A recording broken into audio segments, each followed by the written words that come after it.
Bon matin, Église de Portail. Est-ce que je peux entendre un gloire à Jésus ce matin? Yes, on poursuit ensemble notre thématique qui se nomme Pur, une thématique sur le livre du Lévitique. Et qu'est-ce que ça enseigne, ce livre-là du Lévitique? En fait, ça nous enseigne à quel point notre Dieu, il est saint, il est pur et parfait. Et vous savez, bien souvent, il est comparé à un feu dévorant. Et de la même manière que si tu prends de l'or qui est contaminé et tu le mets dans un feu, les impuretés vont disparaître, il ne va rester que de l'or pur. De la même manière, notre Dieu qui est parfait ne peut pas tolérer en lui-même de l'imperfection du péché. Et si on est honnête, chaque être humain, nous sommes imparfaits et nous avons du péché. Et c'est pourquoi nous ne pouvons pas nous tenir dans la présence sainte de ce Dieu. Et c'est la raison pour laquelle le livre du Lévitique nous enseigne deux grands attributs de Dieu. Nous y voyons un Dieu qui est dangereux et saint, mais on y voit aussi un Dieu qui est rempli de grâce, d'amour et de bonté.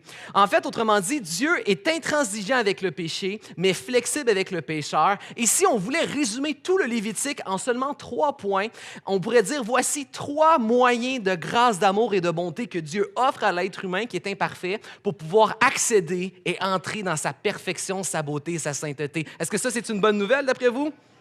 Amen. Et ces 3 moyens de grâce que Dieu offre, le premier, c'est celui qu'on a vu la semaine passée. Les chapitres 1 à 7 du Lévitique parlent du don des sacrifices. Ensuite, les chapitres 8, 9 et 10 que nous allons voir ensemble ce matin parlent du don de la prêtrise. Dieu offre à Israël les prêtres. Et dans la suite des chapitres qu'on va voir dans les prochaines semaines, Dieu offre les lois saintes. Maintenant, si on veut illustrer aujourd'hui, dans un exemple, ces 3 moyens de grâce que Dieu offre, on pourrait utiliser l'exemple d'un conflit conjugal. Je sais que vous ne connaissez pas ça ici dans cette église, mais j'ai déjà entendu dire dans d'autres églises que parfois les couples se chicanent. Est-ce que vous avez déjà entendu parler de ça? Jamais. Et l'histoire de l'humanité nous a enseigné que 99% du temps, lorsqu'un couple se chicane, c'est la faute de monsieur. Est-ce que vous êtes d'accord avec ça, mesdames? On va essayer de régler ça. Et lorsque un monsieur a fait le faux pas, qu'est-ce qu'il fait ensuite? La première chose qu'il va faire, c'est qu'il va aller acheter des fleurs, du chocolat et le plus beau des oursons de la station-service du coin. Et ensuite, il va apporter ça à sa femme. Et ça, c'est un cadeau. C'est un cadeau pour demander pardon et réparer l'offense qui a été commise. Ça, c'est l'exemple du sacrifice. Ensuite, pour illustrer les lois saintes, qu'est-ce que les lois saintes? Les lois saintes, ce sont maintenant un cadre qu'on va mettre pour préserver la bonne entente. Donc, voici ce qu'on va faire pour demeurer dans cette alliance, demeurer dans cette bonne entente rétablie. Ça, ce sont les lois. Donc, dans le cadre de notre illustration, on pourrait dire que madame, ce qu'elle va dire à monsieur, c'est « Ce que je te reproche, ton offense, c'est de ne pas m'attribuer assez de temps. Tu es tout le temps avec tes amis, tu es tout le temps au travail, tu es tout le temps en train de faire tes hobbies, mais tu ne t'intéresses pas assez à moi. Donc, on va établir une règle. À partir de maintenant, un soir par semaine, tu dois me sortir au restaurant, tu dois me demander comment était ma journée, tu dois me donner toute ton attention et t'occuper de moi. Ça, c'est les lois, c'est les règles pour préserver la bonne entente rétablie. Maintenant, qu'est-ce que la prêtrise? La prêtrise, c'est de la médiation, c'est-à-dire quelqu'un qui est ton représentant. La prêtrise, c'est la grâce de Dieu qui dit « Je réalise que vous, les êtres humains, nous sommes incapables de porter sur nos épaules le poids des critères, des exigences de perfection et de sainteté que Dieu est. Alors Dieu, dans sa grâce, retire ces exigences-là et les dépose sur les épaules de notre meilleur représentant. On va prendre le meilleur de la gang et c'est lui qui va nous représenter devant Dieu et qui va porter les exigences. Ça va être lui, notre médiateur devant Dieu. Quelle grâce! Et l'illustration dans notre image, ce serait de dire, bon, maintenant qu'on a établi le standard, que je dois la sortir 1 fois par semaine au restaurant pour prendre soin d'elle, ce que je fais, c'est que je m'en vais sur Kijiji puis je cherche, est-ce qu'il y a un homme disponible pour que je puisse vous louer? Votre tâche, sortir ma femme 1 fois par semaine au restaurant, lui poser des questions, comment va ton cœur? Est-ce que tu as passé une belle journée? Lui donner toute votre attention et la ramener à la maison, pas trop tard. Et je suis prêt à payer très cher. Ça serait la médiation. Mais je ne suis pas très à l'aise, même si je réalise que je ne suis pas le meilleur des maris, je ne suis pas à l'aise de déléguer cette job-là à un autre homme. Et c'est la même chose avec Dieu. Même si je suis imparfait de répondre aux critères de perfection de Dieu, je ne suis pas très à l'aise de confier la responsabilité de ma vie, de ma mort et de mon éternité entre les mains d'un autre homme. Même si c'est le meilleur du monde, il reste un homme imparfait et pécheur. Je ne suis pas à l'aise que mon éternité soit déterminée par un autre que moi. Et vous savez, de la même manière que c'est ce qu'on peut, ça laisse présager, l'histoire de la prêtrise d'Israël va être un total échec. Mais des cendres de cet échec, on peut ressortir des leçons spirituelles qui peuvent être une bénédiction pour l'Église, pour nous aujourd'hui qui sommes en Jésus-Christ. Et comme a dit le grand maître Jedi Yoda, dans un film à petit budget, pas connu, que peut-être tu n'as jamais entendu parler, qui s'appelle La Guerre des étoiles, Yoda a dit « Parfois, le plus grand des maîtres, c'est l'échec. » Le plus grand des enseignants, c'est l'échec. Et de l'échec d'Israël, aujourd'hui, nous allons tirer des leçons spirituelles. C'est pourquoi le titre du message, c'est « La prêtrise, échec et leçons spirituelles ». Maintenant, si vous avez votre Bible, vous allez aller au chapitre 8. Comme j'ai dit, le chapitre 1 à 7, c'était les sacrifices. Maintenant, chapitre 8, 9 et 10, on entre dans la prêtrise. Donc, chapitre 8, verset 1. Le Seigneur dit à Moïse, « Prends Aaron et ses fils avec lui. » Et rassemble toute la communauté à l'entrée de la tente de la rencontre. Moïse fit ce que le Seigneur lui avait ordonné. Et Moïse dit à la communauté, « Voici ce que le Seigneur a ordonné de faire. » Et Moïse il a présenté à toute la communauté Aaron et ses fils. Mon premier point ce matin, c'est dans sa grâce et son amour, Dieu nous offre la prêtrise. La prêtrise est un don que Dieu nous offre pour nous aider à accéder à lui. Dans le chapitre 8, ce qu'on voit, c'est que Dieu va préparer les fils d'Aaron pour devenir les prêtres d'Israël. Donc, le chapitre 8, c'est la préparation. On va les nettoyer, les laver, on va prendre des bains de purification, on va leur donner des nouveaux vêtements parfaits, on va leur donner des outils, des instructions. Ils vont devoir faire des sacrifices pour eux-mêmes parce que c'est d'abord et avant tout des pécheurs. Ils doivent rétablir d'abord leur relation avec Dieu. Et ensuite, au chapitre 9, ça, c'est l'entrée en fonction. Alors, c'était la préparation, chapitre 8. Chapitre 9, c'est l'entrée en fonction. Ils vont commencer à exécuter les premiers sacrifices pour le peuple. Ça, c'est chapitre 8 et 9. Et qu'est-ce qui se passe au chapitre 10? C'est là que ça commence à déraper. Un seul chapitre après que ça a commencé, tout commence à déraper. Mais avant, qu'est-ce que ça faisait, un prêtre? Bien souvent, on pense que les prêtres, leur seul travail, c'était d'offrir des sacrifices. Mais en fait, essentiellement, on pourrait résumer la job des prêtres à 3 fonctions essentielles. La première fonction, évidemment, c'est d'offrir les sacrifices. Leur travail était d'offrir des sacrifices afin de rétablir la relation entre Dieu et le peuple d'Israël. Mais leur deuxième fonction était aussi celle d'enseigner leur peuple. Leur travail était d'enseigner les lois saintes qui sont à venir afin que le peuple se préserve et demeure dans l'alliance et la bonne entente maintenant rétablie en Dieu. Donc, vous avez une job d'enseignant. C'est un peu comme les prédicateurs de l'ancienne alliance, des anciens croyants. Et troisièmement, leur travail était d'être des médiateurs. C'est-à-dire qu'ils représentaient le peuple. Ils avaient ce travail de représenter le peuple, de combattre spirituellement, de prier, d'intercéder pour le peuple. C'est une tâche pastorale, qu'on pourrait dire. C'était les 3 tâches des prêtres, sacrificateurs, instructeurs et médiateurs. Et l'être humain a cette habitude, tout comme à l'époque, de continuer à vivre par procuration. Encore aujourd'hui, regardez comment l'être humain aime lire les revues à potins, voir comment les gens riches et célèbres vivent leur vie. Les gens aiment rêver à travers les gens riches et célèbres. Dans toutes les catégories, il y a des élites, il y a des gens qui sont des représentants ultimes de leur catégorie et le monde aime vivre à travers ces gens. Nous passons régulièrement notre vie à vivre par procuration. Et un des meilleurs exemples pour l'illustrer, c'est le sport. Dimanche, le 2 février prochain, près de la moitié des États-Unis va se coucher heureux et l'autre moitié va se coucher malheureux et tout ça ne va être déterminé que par le Super Bowl.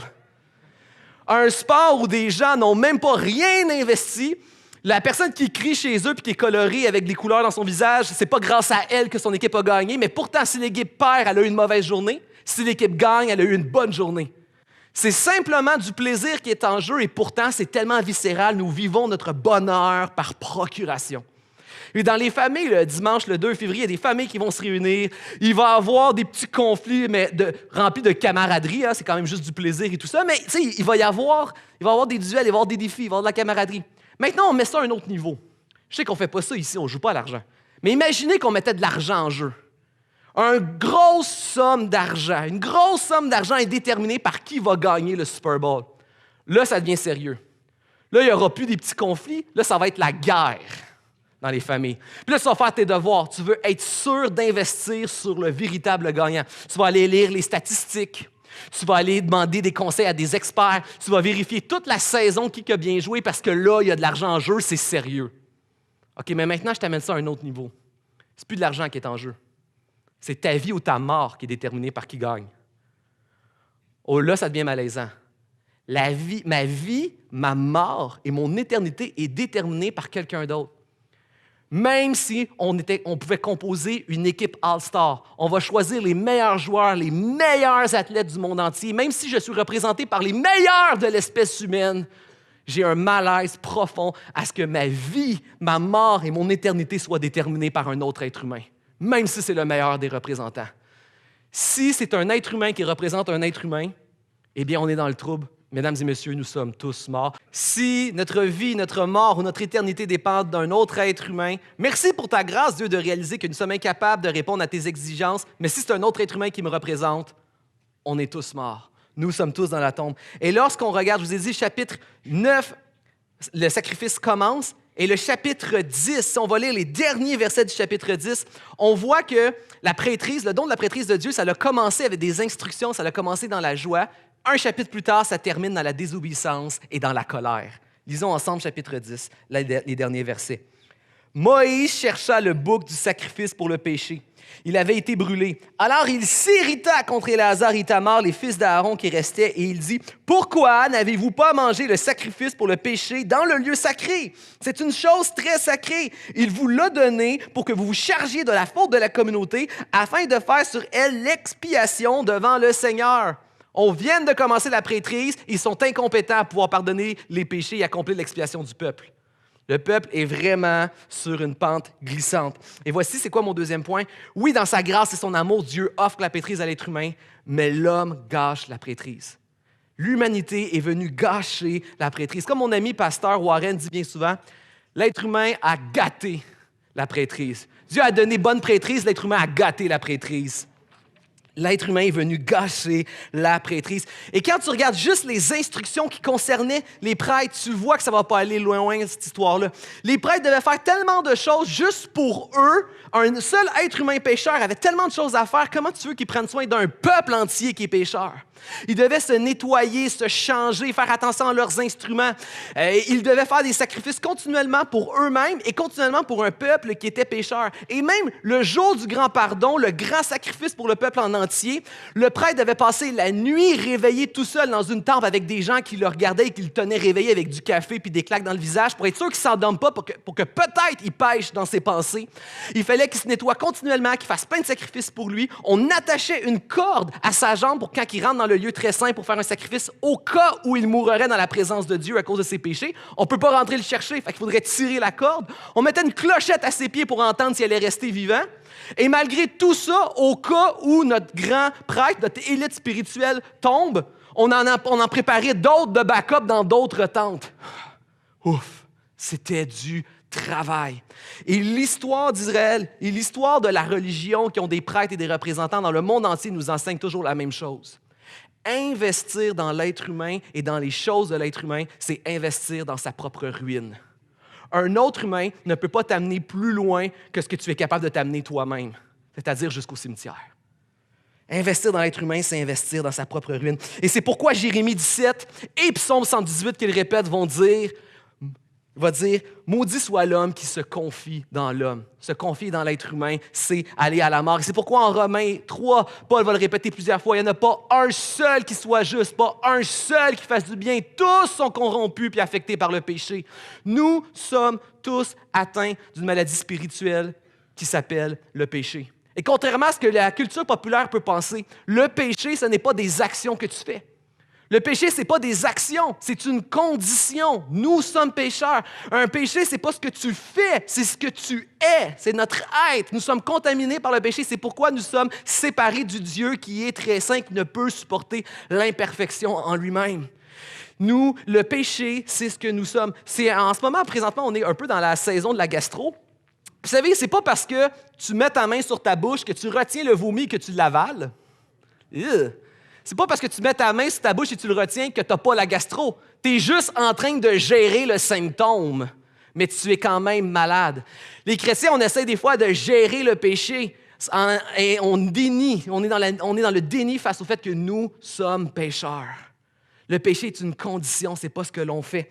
Essayons pas de gérer les symptômes, mais mais réfléchissons au cœur du problème. Et encore aujourd'hui, malgré toute l'histoire du Lévitique, d'Israël et du monde, on continue continuellement de mettre toutes les responsabilités, de se décharger de nos responsabilités individuelles et de vivre à travers des représentants.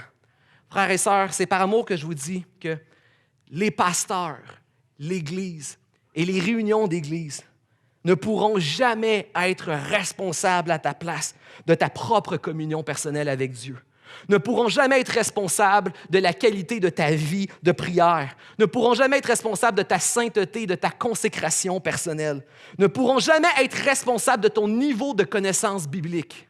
Jamais ils pourront être responsables. Pas plus que ta femme, pas plus que ton mari, ou pas plus que tes parents si tu es un adolescent ou un jeune adulte. Ils ne peuvent pas être responsables.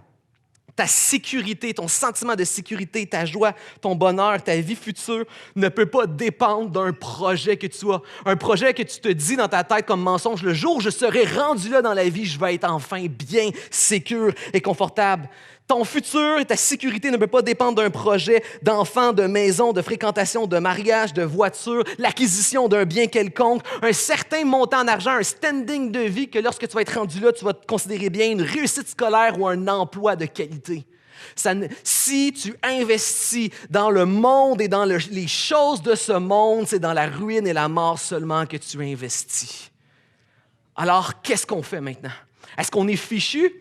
Non, bien sûr que non, on n'est pas fichu, loin de là, parce qu'il y en a un qui est digne que tu puisses mettre toutes les exigences de Dieu sur ses épaules. Il y en a un seul qui a marché sur cette terre, qui a été une bonne personne, qui n'a jamais connu de péché, qui n'a jamais péché.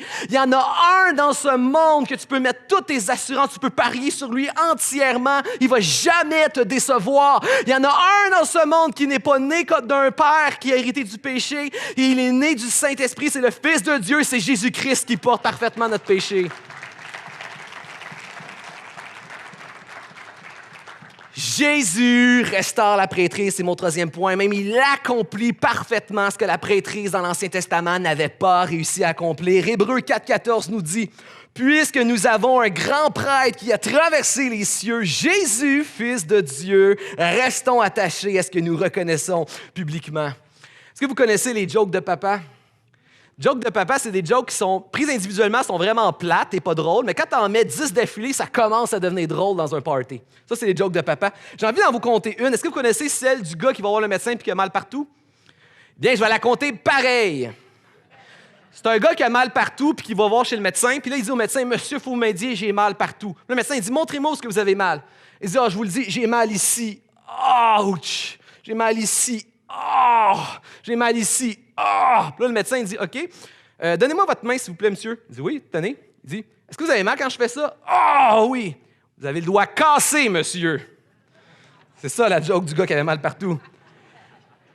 Essaye pas de régler tous tes bobos, tous tes problèmes, tous tes péchés, toutes tes circonstances, toutes tes tentations. Va au cœur du problème. Jésus n'est pas venu régler tous nos petits problèmes. Il est venu s'attaquer, cibler et régler le problème de l'humanité. Le problème de l'humanité, c'est le péché. Jésus est sans péché et c'est pour ça qu'il peut venir régler le problème. Jésus n'est pas venu offrir un autre sacrifice d'animaux. Il est venu s'offrir lui-même. Et c'est pourquoi Jésus, ce matin, peut t'offrir un transfert, un échange qui est totalement légitime. Alors que lui est parfait et sans péché et qu'il est Fils de Dieu éternel, il peut prendre ton impureté, il peut prendre ta mortalité et te rendre éternel, immortel, saint, sans péché et parfait devant Dieu. C'est un échange légitime que Dieu t'offre parce que Jésus s'offre à ta place. Ça, c'est le sacrifice de Jésus. Lorsqu'on regarde au Lévitique et qu'on regarde à l'Épître aux Hébreux, qui est probablement le meilleur commentaire sur le Lévitique, on se rend compte à quel point le ministère de prêtrise de Jésus dépasse et surclasse Aaron, ses fils et tous les prêtres de toute l'histoire de l'humanité. Hébreux 5 nous dit que Jésus a été choisi par Dieu. Avant même les fondations de la création de ce monde, Jésus, le Fils de Dieu, avait décidé de venir être notre souverain sacrificateur et d'être même le sacrifice qui allait s'offrir et nous sauver. Alors que les fils d'Aaron, eux autres, Dieu a dû se débrouiller dans le désert et prendre ce qu'il y avait de mieux sous la main. Et ce qu'il y avait de mieux sous la main, c'était des incompétents. Hébreux 7, verset 5, nous est dit que le sacrifice de Jésus est un sacrifice fait une seule fois pour toutes, pour toujours, qui satisfait totalement Dieu, alors que les sacrifices des fils d'Aaron devaient être renouvelés continuellement. Le Jésus, en tant que prêtre, est éternel. Il va être notre prêtre éternellement. Il est permanent, alors que les fils d'Aaron étaient remplacés régulièrement parce qu'ils tombaient. Ils étaient des mauvais prêtres. Hébreux 7, 26 nous dit que Jésus était sans péché. Il n'avait pas besoin de se purifier. C'est pourquoi il peut être un représentant parfait. Les fils d'Aaron devaient continuellement offrir des sacrifices et se laver, se nettoyer, se purifier eux-mêmes. Le sacrifice de Jésus, Hébreux 8, nous dit qu'il a été accompli dans les cieux, directement devant le Père, alors que les fils d'Aaron ne le faisaient que sur un symbole qui était terrestre. Hébreux 7, 13 nous dit que Jésus accomplit toutes les promesses qui étaient destinées à la prêtrise de l'Ancien Testament, alors que les fils d'Aaron avaient juste de la misère à obéir au règlement. Jésus accomplit tout, eux, ils ont juste de la misère à obéir. Hébreux 10 nous dit que Jésus, c'est son propre sang qu'il a offert. Les fils d'Aaron, c'était du sang d'animal qu'ils offraient. Hébreux 10 nous dit que le sacrifice de Jésus, elle offre un accès direct à Dieu le Père, alors que les fils d'Aaron, Dieu ne faisait que les tolérer dans sa présence. Hébreux 10 nous dit que le sacrifice de Jésus t'assure ton salut. Dans le sacrifice de Jésus, tu as une foi, une conviction et une assurance que tu es sauvé, que tu as la vie éternelle. Les sacrifices des fils d'Aaron, on faisait juste que espérer que Dieu les prenne. Toi, tu as une assurance. Hébreux 10, 19 nous dit que le sacrifice de Jésus offre une puissance aujourd'hui pour être libéré du pouvoir du péché et que Dieu puisse être glorifié dans nos vies. Alors que les sacrifices des fils d'Aaron, c'était juste sur le passé. C'était simplement offrir des sacrifices pour réparer les erreurs du passé. Le sacrifice de Jésus te donne une puissance pour l'avenir. Amen.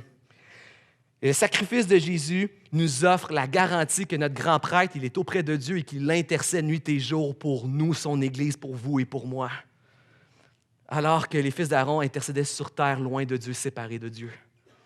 Et le sacrifice de Jésus, ce qu'il y a de beau, c'est qu'il nous appelle chacun de nous, il nous interpelle personnellement, il nous donne le privilège de devenir nous autres aussi des prêtres. Jésus nous appelle à la prêtrise, et c'est mon 4e point. Jésus t'appelle à la prêtrise, il m'appelle à la prêtrise, il nous appelle tous à la prêtrise. 1 Pierre 2,8 nous dit « Vous, l'Église, par contre, vous êtes une lignée choisie, un sacerdoce royal, une nation sainte, un peuple que Dieu s'est acquis. Pourquoi? Pour que vous annonciez les hauts faits de celui qui vous a appelé des ténèbres à son étonnante lumière. » Nous sommes les prêtres de Jésus-Christ. Qu'est-ce que ça veut dire? En tant que pasteur, ma job, c'est pas d'essayer de régler tous les problèmes et d'offrir des solutions pour tous les problèmes des gens. C'est de pointer le gars qui est la solution à tous les problèmes. La seule et vraie bonne nouvelle que l'humanité a besoin, c'est Jésus. Et ta job à toi, c'est d'être ce trait d'union, d'être ce médiateur que le monde a besoin. Ta job, c'est d'être un trait d'union pour ce monde à Jésus. La prêtrise chrétienne, là, aujourd'hui, nous n'offrons plus des sacrifices parce qu'il y a eu un seul sacrifice parfait et complet, une seule fois accompli en Jésus. Notre job en tant que prêtre, c'est d'amener ce monde à Jésus. Ta job, c'est d'être un médiateur qui mène à Jésus dans ta famille, dans ton couple, pour tes enfants. D'être un médiateur qui amène à Jésus pour tes voisins, pour tes collègues, pour tes amis, pour les gens que Dieu va mettre sur ton chemin dans ta vie. Notre job, c'est d'être des médiateurs, des traits d'union entre ce monde et l'œuvre parfaite de Jésus. Jean 17, 18, Jésus va dire « Comme le Père m'a envoyé dans le monde, maintenant vous, je vous envoie dans le monde. » Nous sommes des médiateurs, des traits d'union entre le monde et le sacrifice parfait de Jésus qui rétablit toute la création avec Dieu le Père. Si tu le crois, est-ce que je peux entendre gloire à Jésus? Maintenant, 5e point, l'échec du Lévitique nous enseigne sur notre propre prêtrise. Vous savez, l'échec dans le Lévitique a beaucoup à nous enseigner, à nous apprendre maintenant sur notre prêtrise de Jésus-Christ, notre rôle de médiateur de Jésus-Christ. Et vous savez, des fois, on n'aime pas l'entendre, on n'aime pas le prêcher non plus, mais il y a une grâce dans l'échec. Il y a une grâce dans l'échec. Dans l'échec, Dieu nous enseigne beaucoup sur notre vie. Moi, ma sœur a une petite fille, c'est ma filleule, elle s'appelle Léa, et elle a eu cette grâce de Dieu de faire une petite erreur lorsqu'elle était jeune.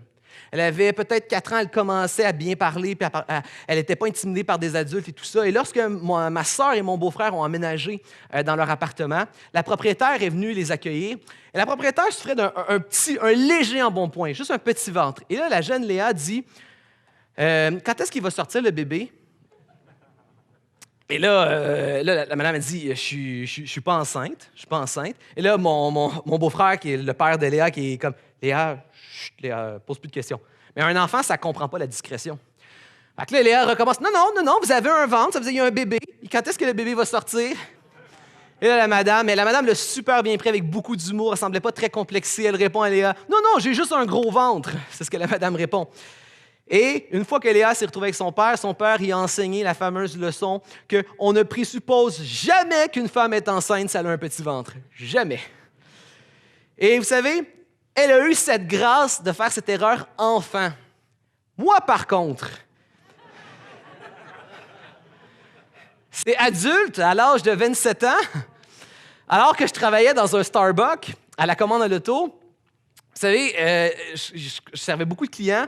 Et là, à un moment donné, il y a une madame qui arrive à la commande de l'auto. Elle avait un petit ventre et elle me commande une boisson qu'on appelle un double shot. Double shot, ça, c'est la boisson chez Starbucks qui a le plus de caféine, le plus haut taux de caféine. C'est presque pas bon pour la santé, là. C'est presque illégal, là, tellement qu'il y a de la caféine à l'intérieur de ça. C'était mieux d'avoir une bonne santé dans ton cœur si tu bois ça.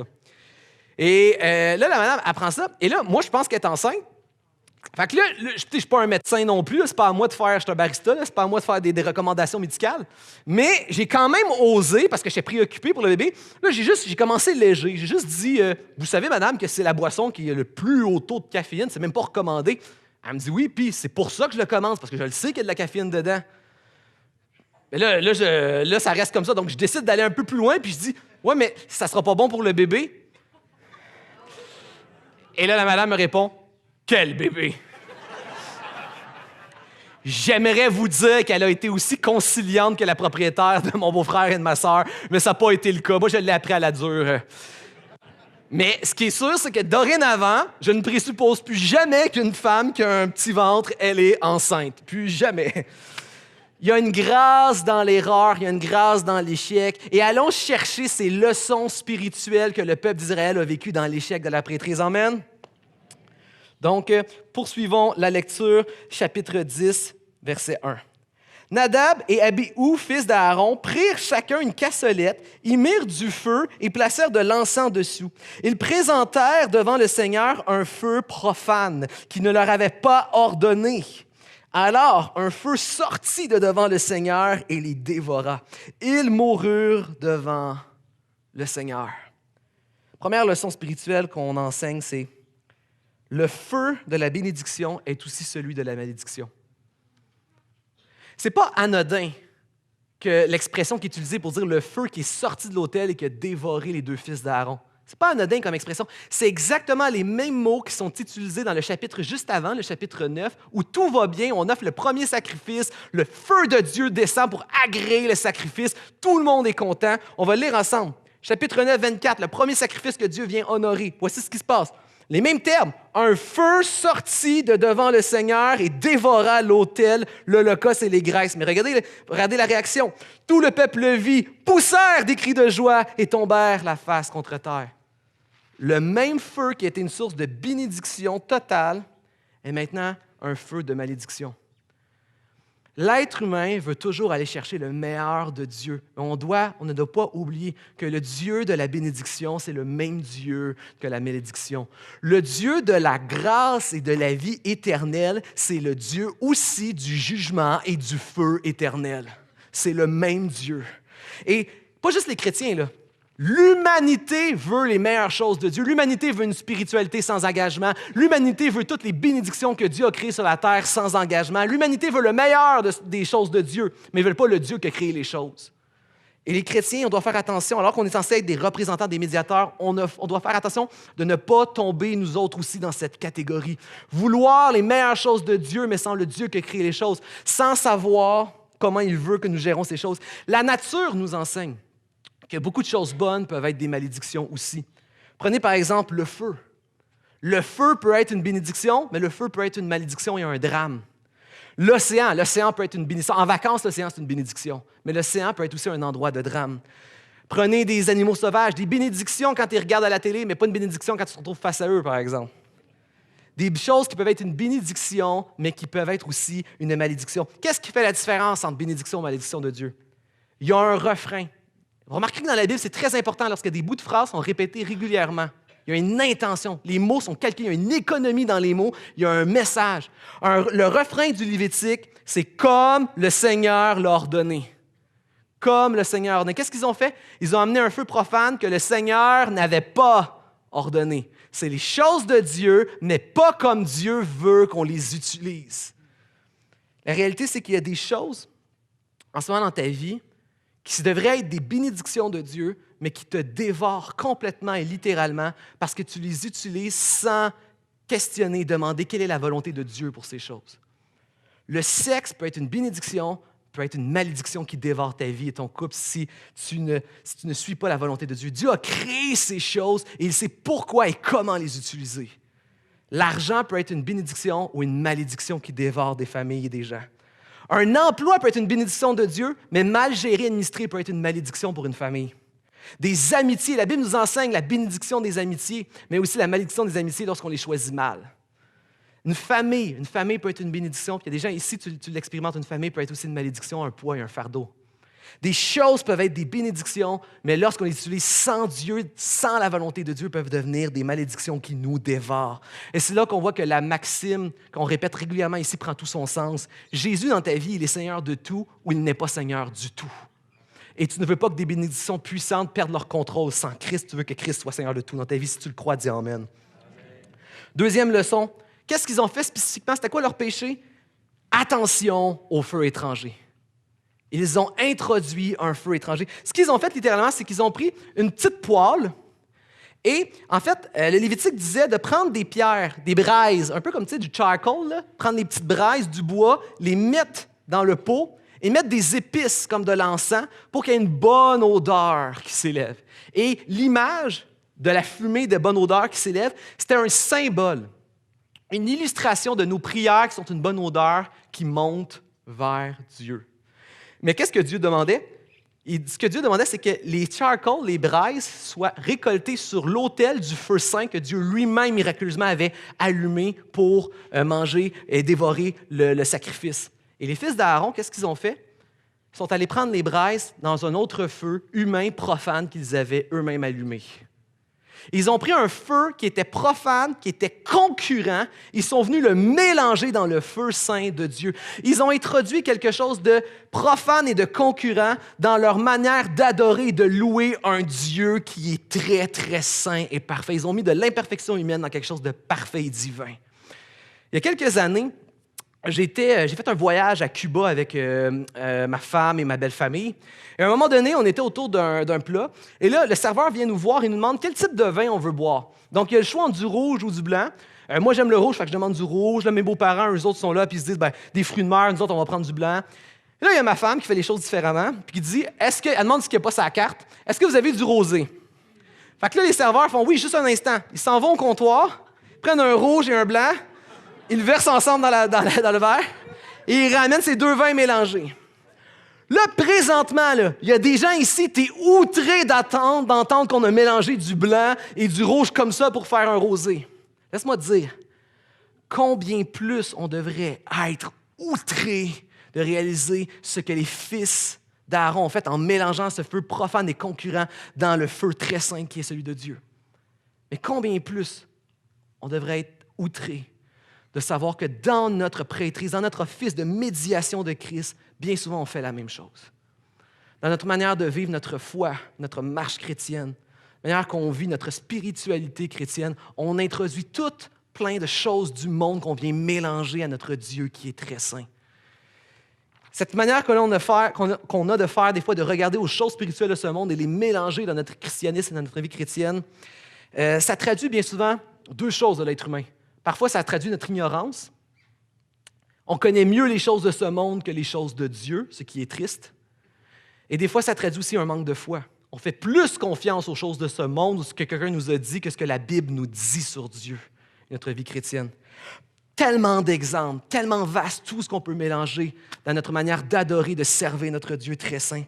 Si on manque de foi ou de connaissance dans la parole de Dieu et qu'on ne la considère pas comme la révélation de Dieu puissante pour nous révéler quels sont nos véritables besoins, quelles sont les bonnes décisions qu'on devrait prendre, qu'est-ce qui va nous arriver si on ne prend pas les bonnes décisions, quelle est la volonté de Dieu et quel est notre avenir et notre assurance en Dieu. Si on ne connaît pas ces choses ou qu'on doute de ces choses, on va se tourner vers autre chose. On va chercher une révélation ailleurs. On va chercher dans l'astrologie, on va chercher un médium, des liseurs de cartes, de la magie, de l'ésotérisme, voire même de l'occultisme. Si on a de la misère à avoir cette confiance dans l'assurance de notre salut en Jésus-Christ qui nous est révélé dans la parole, on va chercher notre assurance, notre sécurité ailleurs. On va chercher notre sécurité, on va essayer de combler notre manque de sécurité en cherchant des backups spirituels. On va mettre nos espoirs dans un projet qui va accaparer toutes nos pensées, notre cœur, dans un emploi, dans une personne. On va chercher des cheerleaders dans notre vie. On va vouloir s'entourer de cheerleaders qui vont toujours nous booster, nous craquer. On va chercher un coach de vie. On va chercher du christianisme thérapeutique. Donne-moi des clés, des principes pour vivre mes objectifs, atteindre mes rêves. Il saupoudre un peu de Jésus de la Bible que j'ai l'impression que c'est biblique. On va mélanger du christianisme à des principes bon marché. Du christianisme thérapeutique. On va chercher n'importe qui, peu importe. J'aimerais bien qu'il y ait un tag chrétien sur lui, mais quelqu'un juste pour me flatter dans le sens du poil. Des fois, on va même peut-être manger nos émotions en comfort food. On va chercher un endroit de remplir notre insécurité spirituelle. Il y en a ici, on ne parle pas beaucoup, mais des gens, quand tu te sens bas, tu cherches des gens à descendre pour te remonter. Puis il y a des gens, tu fais complètement l'inverse. Tu te descends devant les gens pour que ce soit les gens qui te remontent. L'un et l'autre démontrent une insécurité dans ton salut. Il y en a ici, tu es insatisfait de la suffisance de la Bible. Tu ne crois pas que la Bible elle est suffisante comme révélation et tu cherches des réponses à tes problèmes et à tes questionnements ailleurs que dans la Bible. Tu passes des nuits, il y en a pour qui ça parle, tu passes des nuits, des fins de semaine à regarder continuellement sur YouTube des vidéos sur les pyramides, sur les aliens, sur les reptiliens, tous les vidéos complotistes du monde. Et des fois, tu te soulages ta conscience parce que tu trouves une vidéo qui a un tag chrétien qui dit que c'est chrétien et tout ça, mais tu sais à l'intérieur de toi que c'est juste de la paranoïa complotiste. Il y en a à qui ça parle. Et si on pouvait tout résumer, comment tu décrirais, d'où tu puises l'inspiration à ta marche chrétienne et à ta pratique de la spiritualité? Où tu tires ton inspiration? Est-ce que tu la tires de la Bible? Est-ce que tu la tires de l'histoire de l'Église? Est-ce que tu la tires de la Réforme? Ou est-ce que tu es plus inspiré par tout ce qui se fait dans le monde, inspiré par le Nouvel Âge ou n'importe quelle philosophie ou religion qui est in et exotique présentement à l'heure? Est-ce que c'est la société qui détermine ta religion ou c'est la parole et l'histoire de l'Église? Quand on commence à traiter comme ça Dieu, quand on commence à traiter Dieu à la pièce, prendre ce qui fait notre plaisir en lui, puis qu'on commence aussi à rajouter plein de sortes de spiritualités, on va chercher un peu un buffet des continents à la carte, toute spiritualité qu'on aime, on est en train de se bâtir notre propre Dieu. Et voici ce que Dieu répond à ça. Verset 3. Moïse dit à Aaron, « C'est ce que le Seigneur a dit. Je serai reconnu saint par ceux qui s'approchent de moi. Et je serai glorifié devant tout le peuple. » Et Aaron garda le silence. Troisième leçon, plus tu es près de Dieu, plus Dieu va t'en demander. Ceux qui apprennent réellement à s'approcher de Dieu et réellement à découvrir et à connaître Dieu, ça se voit, ils deviennent des témoins, ça se voit qu'ils servent un Dieu qui est vivant. Vous savez pourquoi? Parce qu'un Dieu mort, un Dieu faux, un Dieu que tu te construis, un Dieu en plastique, ne va jamais te confronter. Il va toujours être d'accord avec toi, ton Dieu en plastique. Un Dieu qui est réellement vivant et saint, plus tu vas te rapprocher de lui, plus ça va se voir que tu vis quelque chose de véritable et ça va te confronter tôt ou tard quelque part dans ta vie. Un Dieu vivant va te déranger, un Dieu mort, il va faire tout ce que tu veux. Et vous savez, moi, c'est pas un secret pour les gens qui me connaissent, j'ai toujours été un grand fan des dinosaures. Moi, depuis que j'étais un enfant, j'étais un passionné des dinosaures. Et je ne sais pas si vous avez dans votre vie quelques rares cadeaux dans votre histoire que vous vous souvenez, un cadeau particulier que vous vous en souvenez qui a fait votre joie. Moi, j'avais un jouet en particulier quand j'étais jeune, un dinosaure, que j'ai reçu à un Noël. Je me souviens très bien de l'avoir reçu. J'ai joué incroyablement longtemps et souvent avec ce jouet. On peut mettre la photo. Pour les grands connaisseurs, ça s'appelle un Dilophosaurus. On le voit dans Jurassic Park. Et j'ai joué avec ce jouet-là, j'ai aimé ce jouet-là. C'était mon dinosaure en plastique. Et lorsque j'ai commencé à vieillir, j'ai commencé à devenir un adolescent, un jeune adulte, j'ai réalisé j'ai appris que Steven Spielberg, le réalisateur de Jurassic Park, s'était inspiré d'un véritable lézard pour la collerette. Il y a la photo, ça s'appelle un chlamydosaure. C'est un véritable lézard et de surcroît, il marche sur 2 pattes en plus. Il existe 2 reptiles qui sont bipèdes et ça, c'en est un des 2. Et ça rajoute encore plus au fait qu'on dirait réellement un petit dinosaure. Et là, à partir de ce moment, j'ai mis tous mes moyens à chercher à en acquérir un. Je voulais un vrai dinosaure vivant chez moi. J'ai récolté de l'argent, 2 Noëls entiers que j'ai récolté de l'argent, 2 anniversaires. J'ai commencé à travailler au Maxi. J'ai ramassé une somme colossale d'argent pour acheter un tout petit œuf. Et là, j'ai eu mon dinosaure chez moi. Et là, j'étais content jusqu'à ce que je découvre toute la charge que ça prenait pour l'entretenir. C'était difficile. La bouffe était chère à payer, il fallait que j'achète des médicaments, de la lumière, un timer, il fallait le régler, ça demandait beaucoup de soins. Il grandissait vraiment rapidement, il fallait que je change l'aquarium, il était confiné, il fallait que je le sorte tous les jours, j'avais pas le temps. Là, il fallait courir après dans la maison, il fallait le ramener. Plus il vieillissait, plus il devenait agressif. Ça puait, il fallait tout le temps le nettoyer. Ça demandait beaucoup de soins. J'étais tout le temps en train de me demander s'il était en train de mourir, s'il fallait que je l'amène chez le vétérinaire. J'étais tout le temps dans le stress. C'était un puits sans fond financier. À un moment donné, il fallait même que je commence à le nourrir avec des souris. Là, ma mère était plus trop sûre. Puis il mangeait ses souris, là, pas proprement comme un boa qui envale. Là. Il déchiquetait ses souris. À chaque fois que je le nourrissais, il fallait que je nettoie tout au complet. C'était de la job. Puis quand tu es un jeune adulte, nettoyer, c'est pas ta force. Fait que ça puait plus qu'autre chose. Alors, qu'est-ce que j'ai fait? Je l'ai vendu. Je me suis fait un petit montant d'argent et j'ai pu me payer l'école biblique avec ça. Donc, je me suis payé l'école biblique grâce à un dinosaure, ma première session du moins. Et ce que j'ai retenu avec ça, c'est que finalement, je préfère mon dinosaure en plastique. Mon dinosaure mort et en plastique est beaucoup moins demandant qu'un vivant.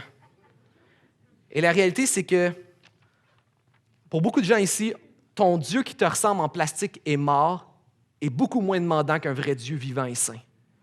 Par exemple, laisse-moi te dire quelque chose. C'est vrai qu'il est moins demandant. Mais ton Dieu mort et en plastique ne va jamais t'amener plus loin que ce que toi, tu es capable de t'amener, c'est-à-dire jusqu'au cimetière. Seul un Dieu vivant et puissant peut transcender la mort et amener un témoignage qui va sauver les gens autour de toi.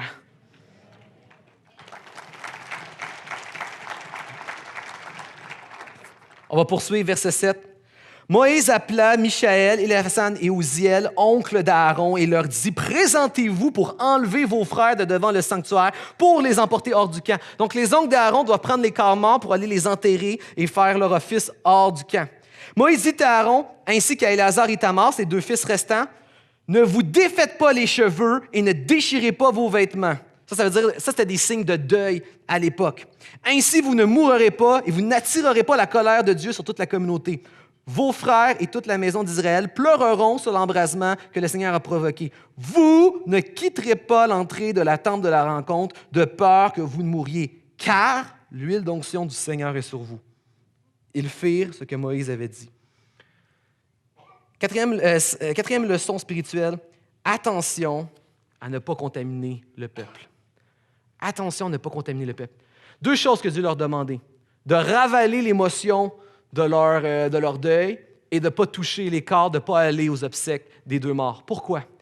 Parce que alors que les prêtres sont censés être les symboles ultimes de perfection et des représentants du Dieu de vie et de vie éternelle, ils n'avaient pas le droit de toucher rien de ce qui était mort, pour ne pas contaminer la mort, de ne pas envoyer ce symbole d'image de contamination de la mort. Donc déjà, de ne pas contaminer le peuple par la mort, mais deuxièmement, ils ne devaient pas être dans le deuil, parce qu'ils devaient démontrer que même s'ils ne sont pas toujours d'accord, ou même si c'est difficile des fois, certaines décisions de Dieu, ils devaient honorer que Dieu avait pris dans sa sagesse la meilleure des décisions devant le peuple.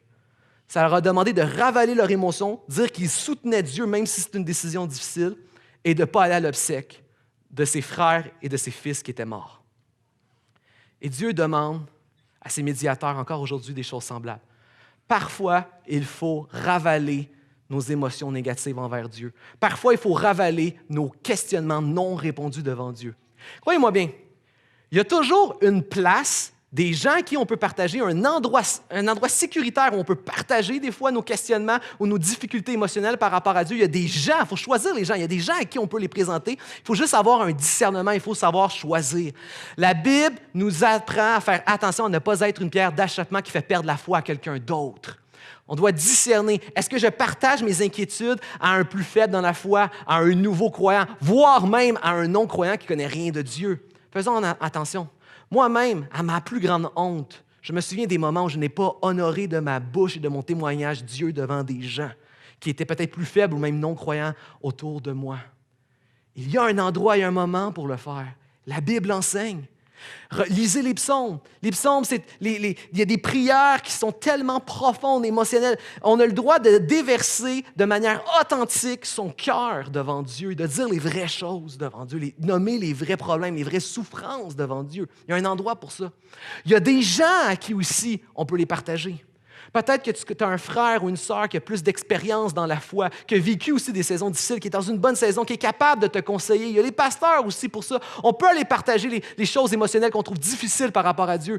On a des questions des fois pas répondues. On peut aller poser nos questions. Il faut discerner les bonnes personnes, les bons moments et il y a la bonne manière de le faire. Bonne manière, par exemple, j'ai déjà enseigné par rapport au questionnement. Des fois, il y a des choses dans la Bible qu'on ne comprend pas, qu'on a de la misère à accepter. Et malheureusement, beaucoup de croyants, aussitôt qu'ils sont confrontés à une nouvelle question, leur réflexe, c'est que leur foi commence à descendre. Et là, jusqu'à temps que quelqu'un leur apporte une réponse, leur foi bat de l'aile, et aussitôt qu'ils ont une réponse satisfaisante, ils reviennent en force dans leur foi. C'est l'inverse qu'un croyant devrait faire.